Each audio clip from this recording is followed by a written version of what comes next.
জীৱন সংগ্ৰাম এজন নিবনুৱা যুৱকে পদপথত হোটেল দি নিজৰ জীৱন সংগ্ৰাম চলাই গৈছে নিজকে স্বাৱলম্বী কৰি তুলিছে ডিব্ৰুগড় জিলাৰ মৰাণ ৰাজচক্ৰ অন্তৰ্গত টিংখাং সমষ্টিৰ পিয়লি নগৰৰ বাসিন্দা দিলীপ বৰা 1997 চনৰ পৰা তেওঁ পদপথত নিউ মাৰ্কেটৰ কাষত হোটেল দি নিজৰ জীৱন সংগ্ৰাম চলাই গৈছে আৰু নিজকে স্বাৱলম্বী কৰি তুলিছে নিজৰ একমাত্ৰ জীয়ৰীক উচ্চ শিক্ষিত কৰি তুলিছে মৰাণ মহাবিদ্যালয়ৰ BA 5 চেমৰ ছাত্ৰী তেওঁৰ একমাত্ৰ জীয়ৰী অকলে দিনটো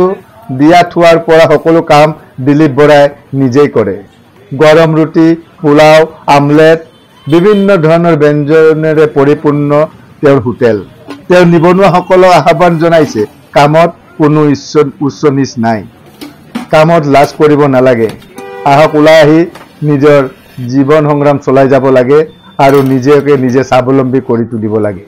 সকলোৱে কৰ্ম কৰিবলৈ ওলাই আহিবলৈ তেওঁ আহ্বান জনায় ভাল এই মানে গৰম গৰম ৰুটি দিয়ে আৰু কি কি খোৱা ইয়াত মাংস সবজি হে পোলাও মটৰ সবজি ৰুটি আমলেট হয় ভাল লাগে নহয় নে গৰম গৰম আচ্ছা আচ্ছা আপোনাৰ দোকানৰ ওচৰতে দোকান দিলীপ বৰা এই হোটেলখনত খোৱা বোৱা কেনে বনায় ভাল বনায় ঘৰুৱা খানা হয় ইয়াত ভাল বনায় আপোনাৰ কণী আমলেট পাব চব্জি পাব ঘৰুৱা চব্জি হয় গোটেই ধুনীয়া বনায় গৰম গৰম পাব খাবলৈ হয় পোলাও পাব মাংস পাব হয় ধুনীয়া বনায় খাবলৈ চব গৰম গৰম পোৱা যায় গৰম গৰম পোৱা যায় হোটেল দি জীৱন সংগ্ৰাম চলাই আছে কিমান চনৰ পৰা আপুনি হোটেল দি আছে 1997 চনৰ পৰা আপোনাৰ হোটেলত কি পায় ৰুটি আমলেট পোলাও চিকেন চব গৰম গৰম দি বনায় হয় তাৰপাছত আপুনি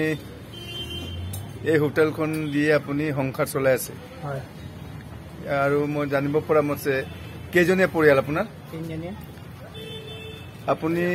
হোটেল দিয়ে ছোৱালীক উচ্চ শিক্ষিত কৰি তুলিছে আপুনি একমাত্ৰ ছোৱালী আছে বুলি মই জানো কিহত পঢ়ি আছে তাই ডিগ্ৰী 5 চেম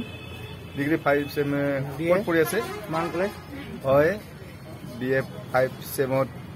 পঢ়ি আছে বৰ্তমান মৰাণ কলেজত এয়া হ'ল জীৱন সংগ্ৰাম নিবনুৱাসকলক কি আহ্বান জনাব নিবনুৱাসকলে ওলাই আহি কাম কাজ কৰিব লাগে কৰ্ম কৰিব লাগে ইয়াত কোনো লাজ নাই কোনো সৰু ডাঙৰ নাই